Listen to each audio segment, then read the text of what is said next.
কবিতার নাম শেষ চিঠি। রচনা শুভ দাশগুপ্ত। মা আমার এর আগে চারটি চিঠি লিখেছি তোমাকে, একটারও জবাব পাইনি। এটাই আমার শেষ চিঠি। ঠিকানা তুমি দাওনি, দিয়ে যাওনি, তবু অনেক কাঠ খড় পুড়িয়ে অনেক কষ্ট করে তোমার বর্তমান ঠিকানা জোগাড় করতে পেরেছি। এটাই আমার শেষ চিঠি মা। তুমি চলে যাওয়ার পর পৃথিবী সূর্যের চারপাশে ঘুরে নিয়েছে প্রায় 3 বার, প্রায় 3টে বছর, মানে প্রায় 1100 দিন, 1100 রাত। এতগুলো দীর্ঘ দিন, দীর্ঘ রাত আমি যে কি অসহ্য যন্ত্রণায় কাটাচ্ছি তা কি একবারও একটুও অনুভব করতে পারো? যাকে ছেড়ে গেছো 16 বছরের কিশোরী, সে এখন 19-এর ভয় জাগানো যৌবনে। তার কথা একবারও কি মনে পড়ে না তোমার? তুমি তো মা, কি করে পারলে, কি করে পারছো তোমার নিজের সংসার ছেড়ে স্বামী কন্যাকে ভুলে এত দীর্ঘ সময় আনন্দে কাটাতে? কি করে পারছো? অভাবের সংসারে আমাদের বরাবরই টালির ঘরে, মাটির মেঝেতে নেই নেইয়ের আবহে আমাদের জীবন। এই কষ্ট তো তোমার একার ছিল না মা। আমিও তো ছেলেবেলা থেকে শিখেছি কি করে খিদে ভুলে থাকতে হয়, কি করে শখ আহ্লাদ গলা টিপে মারতে হয়, কি করে ঝলমলে খুশির সমাজে মুখ বুঝে এক কোণে অন্ধকারে মুখ লুকিয়ে রাখতে হয়। শুধু আমি, বাবা, মানুষটাকে তুমি চিনলেই না কোনোদিন। অল্প লেখাপড়া, কাগজ কলে সামান্য চাকরি, তবু তো মানুষটা সৎ, মানুষটা সংসার অন্তঃপ্রাণ। আমার মনে আছে মা, যেদিন বাবার কারখানায় লক আউট হলো, ক্লান্ত বিধ্বস্ত চেহারায় বাবা যখন বাড়ি ফিরে বলল, কারখানাটা বন্ধ করে দিল গো, বলে বারান্দার অন্ধকারে বসে পাথরের মতো অচল হয়ে দূর আকাশে তাকিয়ে স্তব্ধ হয়ে রইল। সেই মুহূর্তটার কথা আমার স্পষ্ট মনে আছে মা। অনিশ্চিত এক ভবিষ্যতের সামনে দাঁড়িয়ে সেদিন তুমি, আমার সুন্দরী মা, হঠাৎই ভীষণ দুশ্চিন্তার দুর্ভাবনায় ভয়ঙ্কর আহত হয়েছিলে। তোমার চোখে সেদিন যে ভয়ের ছবি আমি আমার অপরিণত চোখ দিয়ে দেখেছিলাম, তা আজও ভুলিনি। তারপর অভাবের অন্ধকার ক্রমে আরো গাঢ় হলো। তারপর একবেলা ভাত জোটাতে তোমার আর বাবার কি প্রাণন্তকর দিন যাপন, সঙ্গে আমারও। তখন আর কতই বা বয়স আমার, তবু বুঝতাম বড় দুর্বিপাকের জালে জড়িয়ে গেছি। বলির পশুর মতো অসহায় আমরা। একে একে সব যেতে লাগলো। তোমার প্রাণের চেয়ে প্রিয় সামান্য কয়েকটা গয়না, তারপর বাসনপত্র, তারপর দাদুর রেখে যাওয়া সামনের কাঠাখানেক জমি। দারুণ অভাবের সে কি প্রচণ্ড খাণ্ডব দাহন, সব হু হু করে পুড়ে ছাই হয়ে গেল। বাবা সারাদিন কোথায় কোথায় ঘুরে বেড়াতো, বন্ধ কারখানার দরজার সামনে ফ্যাল ফ্যাল করে চেয়ে থাকতো। কখন বাড়ি আসতো, কখন বেরিয়ে যেত, কিছুরই ঠিকানা ছিল না। আমার লেখাপড়ার পাঠ চুকলো মাঝপথে। পুজো হলো, পুজো গেল, আমার আর নতুন জামা হলো না। মাঝে মধ্যে ও এসে খবর দিত কাগজ কল খুলবে, সরকারি মহলে কথাবার্তা চলছে। বাবার অন্ধকার চোখে মুখে আলো জ্বলে উঠত। তারপর আবার জেগে সেই অন্ধকার, শুধু অন্ধকার।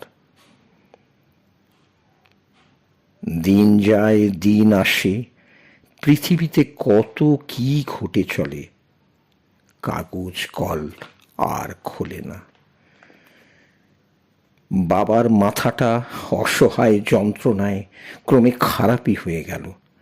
সারাদিন ঘুরে বেড়াতো পথে পথে, বিড় করে কি সব বলতো। বাড়ি আসতো রাত্রির অন্ধকারে মুখ লুকিয়ে, নুন ভাতের থালার সামনে চুপ করে বসে থাকতো, হাসতো, কাঁদতো। মা, আমি সব বুঝেছি, কিন্তু কিচ্ছু করার ছিল না আমার। জানি অনাহার, অনটন আর জ্বলন্ত দারিদ্র্যের ভীষণ আগুনে তোমার সকাল দুপুর পুড়ে গেছে। তুমি ভাগ্যের হাতে ধ্বস্ত, চূর্ণ হয়েছ। তাই তুমি চলে গেলে। পড়ে রইল তোমার পাগল স্বামী, পড়ে রইল অভাবের চাবুকে সমস্ত দেহ মনে ক্ষত বিক্ষত তোমার মেয়ে। কাউকে কিছু না জানিয়ে তুমি একদিন চলে গেলে। প্রথমটায় কেউ জানেনি, জানলেও আমাকে কেউ বলেনি। পরে জেনেছি ইট বালি সিমেন্টের পয়সাওয়ালা কারবারি মল্লিক বাবুদের উচ্ছন্নে যাওয়া ছোট ছেলের হাত ধরে তুমি চলে গেছো বসিরহাটে। সেখানে তার বাগান বাড়িতে ঠাঁই হয়েছে তোমার। দুবেলা ভাত, ডাল, মাছ, মাংস জুটছে, গায়ে উঠছে ভালো পোশাক, রংদার শাড়ি, চোখ ধাঁধানো গয়না। ভালোই আছো। ছোট মল্লিকের বাড়ন্ত ব্যবসায় তুমি তখন তার লক্ষ্মীমন্ত পার্টনার। মা, সুখ কাকে বলে তা আমি জানি না। অন্য অনেক কিছুর মতোই সুখ একটা কাল্পনিক শব্দ আমার কাছে। তুমি চলে যাওয়ার পর অল্প দিনেই আমাকে অনেক বড় হয়ে উঠতে হয়েছে। পাগল বাপটাকে তো আমাকেই দেখতে হয়েছে। যাদের ছেড়ে গিয়ে মাছ ভাত আর শাড়ি গয়নার স্বাভাবিক সুখে মুখ লুকোতে চেয়েছিলে, তাদের কথা হয়তো প্রাণপণে ভুলে যেতে চেয়েছ। তবু তারা তো অত সহজে মরে হেজে যাবার জন্যে জন্মায়নি। তাই দিনের পর দিন পৃথিবীর, সমাজের, জীবনের নগ্ন প্রত্যক্ষ সত্য আর বাস্তবকে শিরোধার্য করে তোমার গর্ভজাত কন্যা বেঁচেছে। আর বেঁচে থাকার এই দুর্বিষহ গ্লানির অন্ধকারে একদিন শিশির ধোয়া শারদ সকালে ট্রেন লাইনের ধারে সে দেখে এসেছে তার হতভাগ্য ব্যর্থ বাপের ছিন্ন ভিন্ন মৃতদেহ। তারপরে একা, শুধু একা, হায়নার হিংস্র পৃথিবীতে তোমার গর্ভজাত কন্যা একা। ভাবতে পারো? মা আমার, তোমার ছোট মল্লিক, হয়তো জানো না, আমাকেও বড় মনে ধরেছে তার। 10 বছর বন্ধ হওয়া কারখানার আত্মহত্যা করা গরিব মানুষের মেয়েকে উদ্ধার করার জন্য তার মানবিকতা উপচে পড়ছে। তুমি জানো না মা, ওই নোংরা লোকটা আমাকেও। না, এসব জেনে তুমি আর কি করবে? বাঁচতে গেলে জল, হাওয়া, খাবার সবই লাগে। সবচেয়ে বেশি লাগে পয়সা। সেটা যার থাকে সে গণতন্ত্র, সমাজতন্ত্র, সব তন্ত্রেই মানুষ। আর যার না থাকে সে আমার কপাল পোড়া বাপের মতো কেবল মরে আর মরে। জানি না এ চিঠি তোমার হাতে পৌঁছবে কিনা। ছোট মল্লিকের বউ বাচ্চা সবই আছে, তুমি তো জানোই। তারা এখানে সাহেব বাগানে রাজপ্রাসাদের মতো বিশাল বাড়িতে সুখে আছে। তোমার মেয়ে এখন তাদের বাড়ির রাঁধুনি, পেট চালাতে হবে তো। জানো মা, ছোট মল্লিক আমাকে রোজ লোভ দেখায়, কত লোভ, শাড়ি গাড়ি, বাড়ির লোভ, গয়নার লোভ, সুখের লোভ।